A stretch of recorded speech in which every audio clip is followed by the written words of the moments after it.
มา EP ที่3เนาะนี่เปิดคลิปมากกับบวกคือเก่า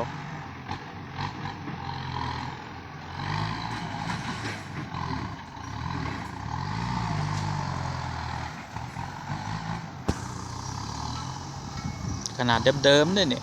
M9540การไปแต่งมันจะแห้งชำใด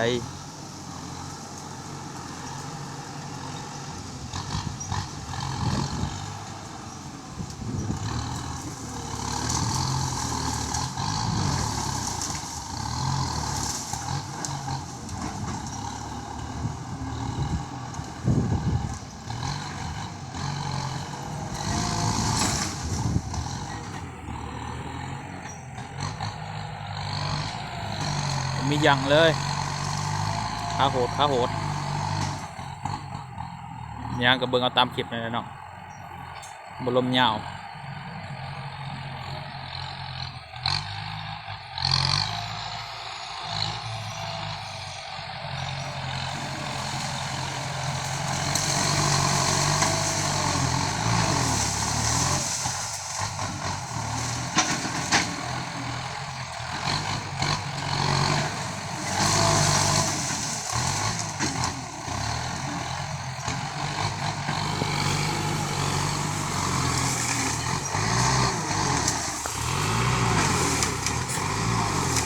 บุกเป็นบุก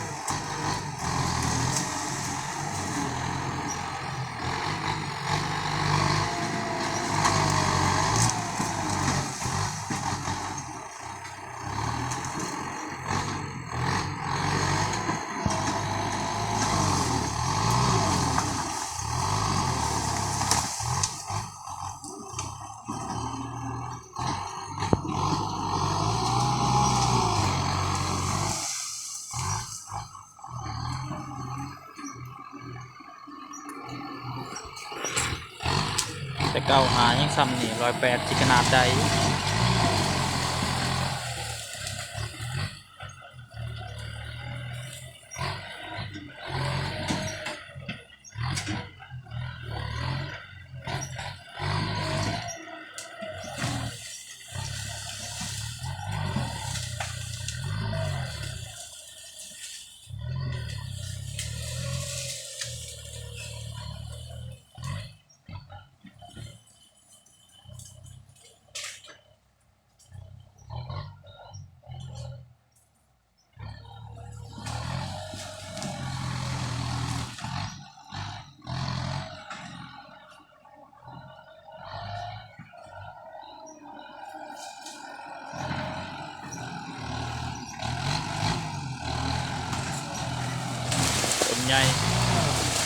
ต้นใหญ่ลงไปโตอยู่1ไว้ที่เรียบร้อยโตย่างแบบเอาอีกบัตรนึงลงไปได้เรียบร้อย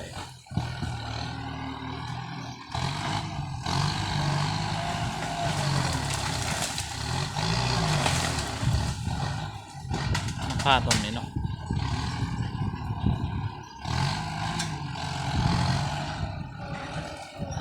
ก็บอกให้อยู่ออก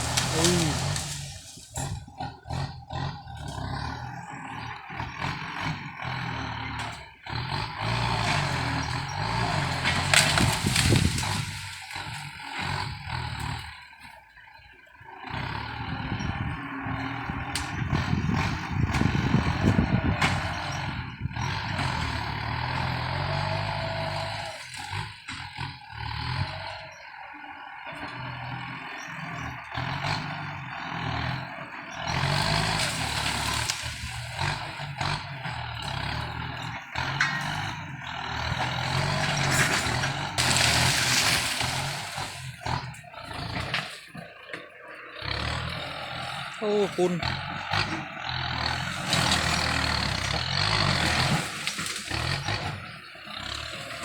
หมุนปัดจุจีฮะ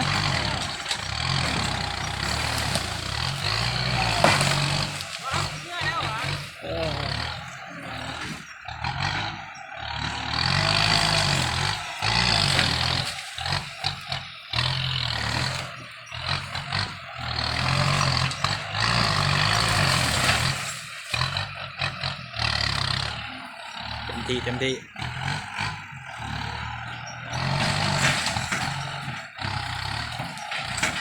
มันโตหลายเนาะเขาตัดเอามันตัดเอาใหม่ส่วนหลายมันมีแต่ตอ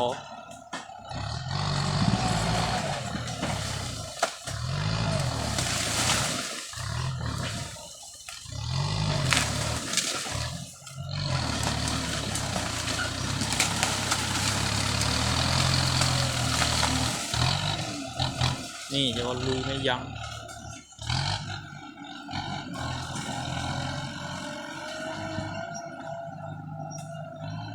เดี๋ยวนะมาใหม่เนาะ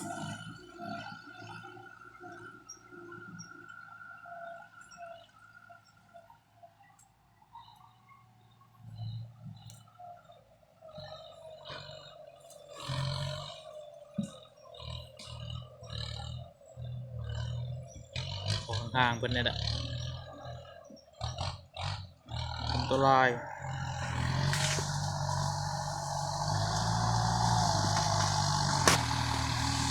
ชุ่มกับไปไกลๆนี่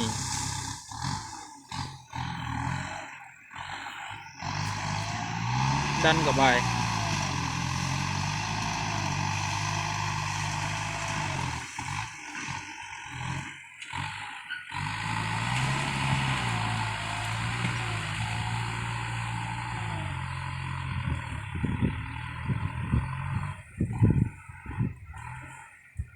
ยังต้นใหญ่นอกกองอยู่นี่มันฆ่ากบนี่เดี๋ยวตำออก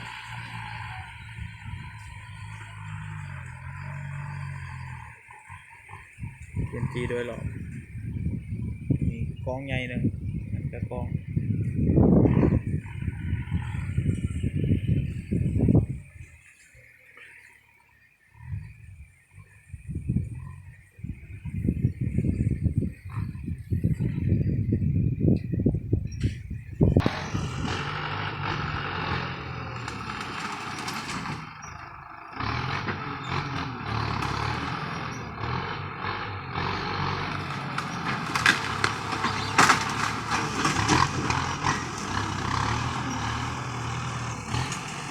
จอมโพนเนาะเลยนี่จอมปลวก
ไปนี่ดิตัวนี้แล้วเนาะอันเบิกว่านนี่ตัวนี้ตัวนั้นเนาะแป้นแน่เลยยังส่วนนี่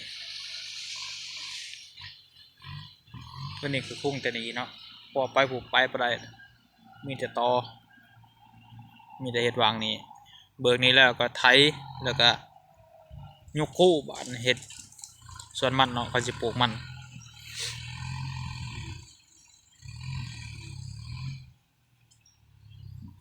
บรรยากาศยามลำแรงใกล้จะได้เลิกใกล้จะเลิกงานแล้วแหละ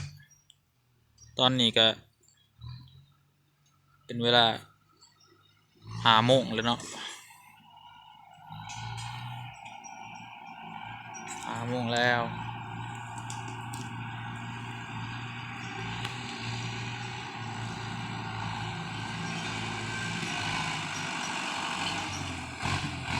ใส่กกใหญ่บ่เมียงผู้ทายก็เจ็บขาย่างนำบ่ได้เนาะ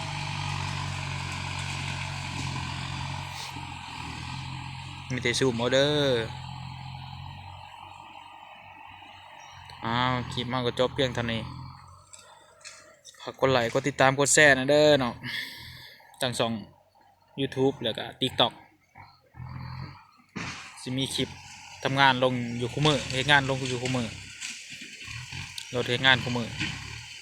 มันจะหยุดปีใหม่นี่แหละเนาะตอนส่งถ่ายปีเก่าตอนรับปีใหม่คลิปว่าจบเพียงเท่านี้